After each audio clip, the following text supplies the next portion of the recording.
केदारनाथ धाम मंदिर के बारे में पौराणिक कथा। हिंदू धर्म में हिमालय की गोद में बसे केदारनाथ धाम को 12 ज्योतिर्लिंगों में से एक माना गया है।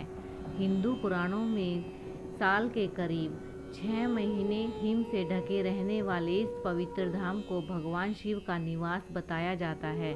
ऐसा माना जाता है कि यहाँ भगवान शिव त्रिकोण शिवलिंग के रूप में हर समय विद्यमान रहते हैं। महाभारत में इस धाम से जुड़ी इस कथा के बारे में वर्णन मिलता है, जिसमें यह बताया गया है कि यहाँ पांडवों को भगवान शिव ने साक्षात दर्शन दिए थे, जिसके बाद पांडवों ने यहाँ इस धाम को स्थापित किया।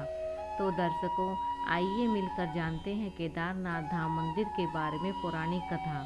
धार्मिक ग्रंथों में वर्णित कथा के अनुसार महाभारत युद्ध में विजय के पश्चात पांडवों में सबसे बड़े युधिष्ठिर को हस्तिनापुर का नरेश के रूप में राज्याभिषेक किया गया। उसके बाद करीब 4 दशक तक युधिष्ठिर ने हस्तिनापुर पर राज किया। इसी दौरान एक दिन पांचों पांडव भगवान श्री कृष्ण के साथ बैठकर महाभारत युद्ध की समीक्षा कर रहे थे।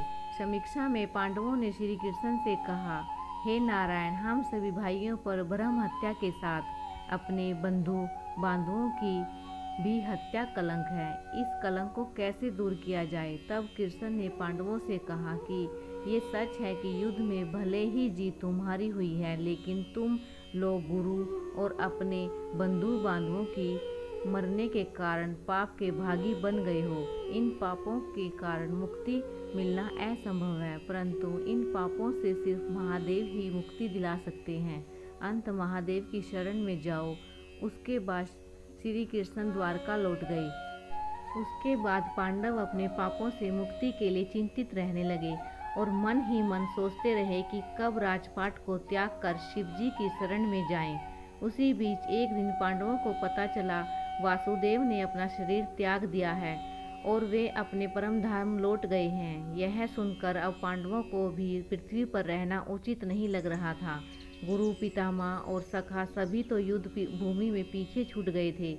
माता, पिता और काका भी विदुर भी वन गमन कर चुके थे। सदा के लिए सहायक श्री कृष्ण भी नहीं रहे थे। ऐसे में पांडवों ने राज्य परीक्षित को सौंप दिया और द्रौपदी समेत हस्तिनापुर छोड़कर शिवजी की तलाश में निकल पड़े। हस्तिनापुर से निकलने के बाद पांचों भाई और द्रौपदी भगवान शिव के दर्शन के लिए सबसे पहले पांडव काशी पहुँचे और वे अपने वहाँ नहीं मिले। उसके बाद उन लोगों ने कई और जगह भगवान शिव को खोजने का प्रयास किया, परंतु जहाँ कहीं भी ये लोग जाते शिवजी वहाँ से चले जाते।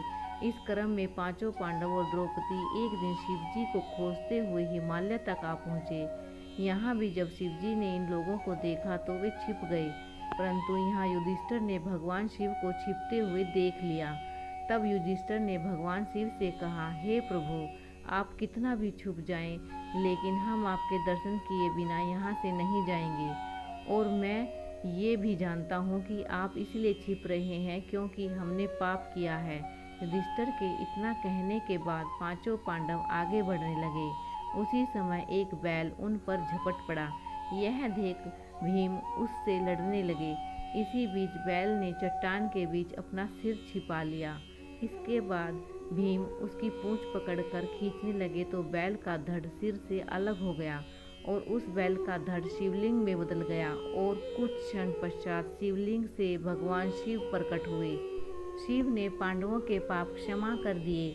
आज भी इस घटना के प्रमाण केदारनाथ का शिवलिंग बैल के कुल्हे के रूप में मौजूद है।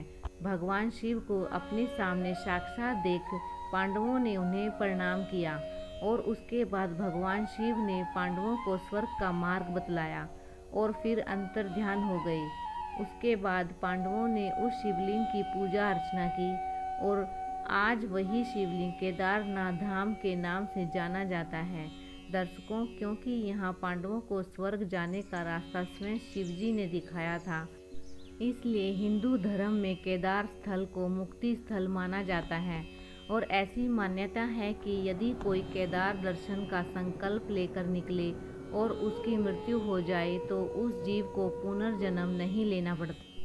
तो दर्शकों, उम्मीद करती हूँ कि आपको केदारनाथ धाम से जुड़ी यह कथा पसंद आई होगी। अगर आई है तो प्लीज़ चैनल को सब्सक्राइब कीजिए, लाइक कीजिए और कमेंट्स कीजिए। मिलते हैं नेक्स्ट स्टोरी में।